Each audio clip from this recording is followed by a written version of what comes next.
Self-improvement was definitely the best decision I made in this past year. I've been on it for around 7, 8 months now, and there's a lot that I've learned.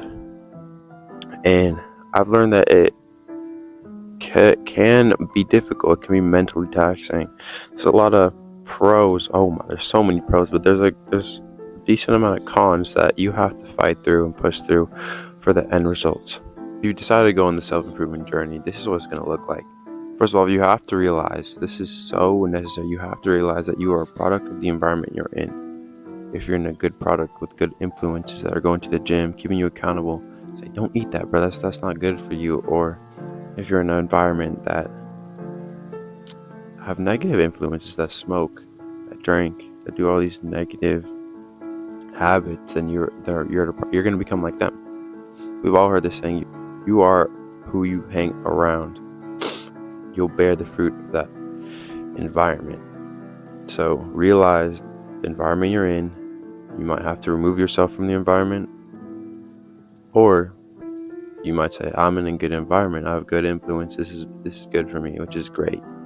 Second thing you have to realize is the people you call friends might not really be your friend. You might be saying, oh, what do you mean? A friend is someone I enjoy hanging around, which is true to a point. This is my characterization of a true friend. If they check off all these boxes, then they're my real friend. A friend is someone who will hold me accountable. Someone who will text me every day saying, it's time to get up, time to get to work, let's go, you got this. Someone who will push me to be better. Someone who will sharpen me, push me to my limits. For example, I have my best friend. We do push-ups almost every day. And I was hanging out with him with a couple other friends, and I mentioned, I need to do my push-ups today. He's like, oh, I need to do mine too. We're like, bet. We knocked out 100 push-ups. 205 push-ups in one sitting. Just boom, boom, boom, boom, boom. He pushes me to be better. And the last check that they must cross to be a real friend, in my humble opinion, is they have to have my back. That's true for everything. If they do not have your back, then they're not your friend. They don't really want the best for you. Realize if they meet this criteria, then they're a real friend. If they don't, start taking precautions around these people.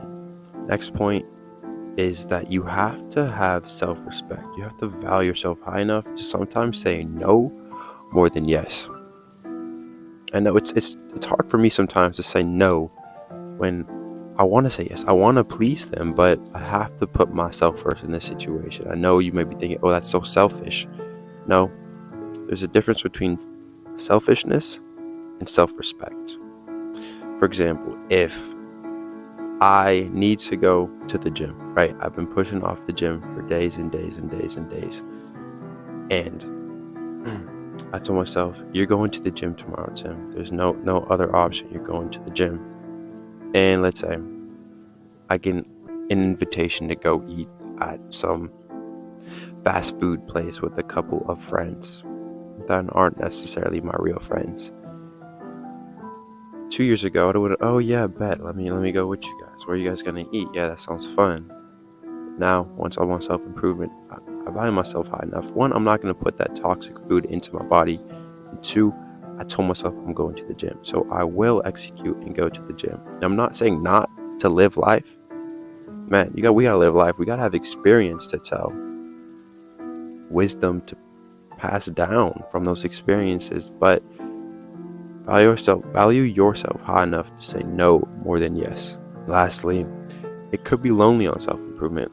I've been there. There was a period of time where I hadn't known my best friend was on self-improvement, or I hadn't really reached out to him. We weren't talking. There was a period of time, and even after him, it's still hard because one friend, if you're not around him the whole time, yeah, it can be lonely, but you have to realize this. If you're not with people who don't push you, who don't make you better, reality, most of the people I forced to hang around make me more dumb.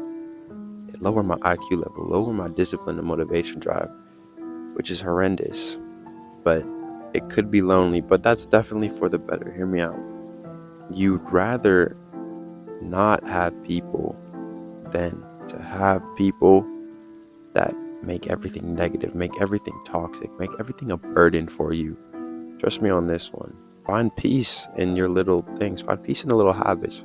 I find peace in meditating every day. I find peace in the gym, man. I find peace in just sitting out here in nature, this beautiful light, breathing in the fresh air.